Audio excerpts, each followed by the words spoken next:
right, everybody, we are back with the vets draft preview here. And Kamish, I'll let you begin. Yeah, so Mark comes in, Brandon's brother. From what I hear from both of them, he came in. This was his first year in Tier 2 and instantly became champion. And if I had to be honest with you, I think his championship, I think he's a paper champion. I think there was better teams. I think he just got lucky. Nothing against Mark, but I think he has a chance here to prove himself in the LOC. Yeah, for sure. Being in Tier 2 as well. You're right. There was definitely better teams. It's just, just the way the matchups fell for him. And I'm not gonna say he's a paper champion because there's always better teams that could win, but things happen to them. So he definitely deserved the win. But yeah, he's up in Tier 1, and I mean, I'm glad to have him here. So could pick on the two brothers now, not just the one. Absolutely, I agree. And you saw there from the poll question, we said of the three teams that we featured here early, BC Lions, the Vets, forget what the other team was there. Oh, Bills Mafia. Basically everybody's saying that the most likely team to drop is BC Lions. So, I wonder if that also relates to next week's poll question too, for the answer of other and Stan and BC Lions, but who knows? Yeah, for sure. I mean, I think the reason, and going over to the next slide, the reason that I did not vote for the vet to fall, and kind of looking at his draft picks. I mean, he has a round 1, he's picking 9th overall, has a round 2. I think he actually has all the picks, in round 1. He has all his picks in round 2 and 11 through 12.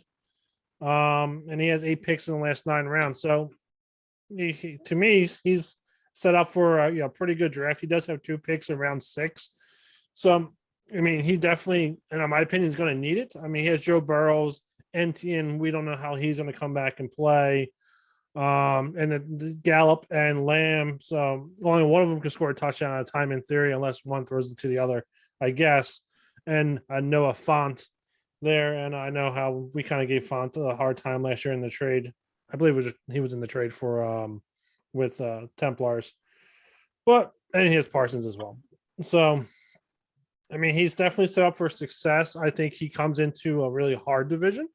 I mean, at least he comes into a division where I think is probably the most active division of all the other divisions. I mean, we trade inside of our own division, so there's teams jockeying for his position there. And honestly, I wouldn't be shocked if he finished even 3rd in the division. I mean, he has the picks, he has the pretty decent keepers. I won't say they're great, but they're decent enough.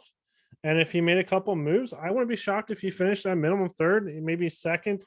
According to his brother, his weakness is IDPs, so he just needs to work on that. And I think he'll be a good owner for years to come. Any last thoughts before we go?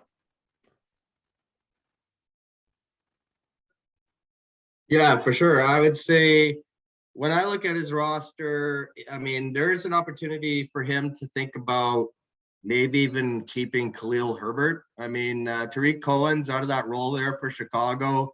Running back is a premium position in this league. Michael Gallup's going to be out for the first 3 games, I hear. And Noah Fant, of course, when you got Drew Lock throwing the ball, how successful is that offense going to be in Seattle? They very well could be the worst team in the NFL this year.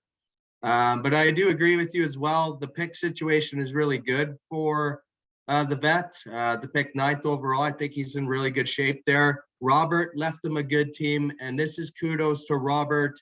I think he kind of realized he was a bit out of his league this year, but didn't really screw it up for the next owner. He left a good team behind here for Mark to take over and be successful.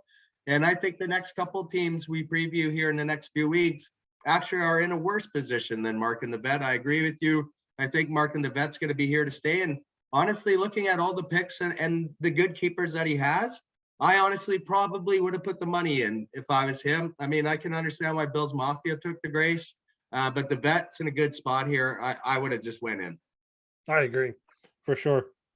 And maybe he changes his mind and he puts the money in, I guess. I don't know if that's allowed, but I would think about it at least.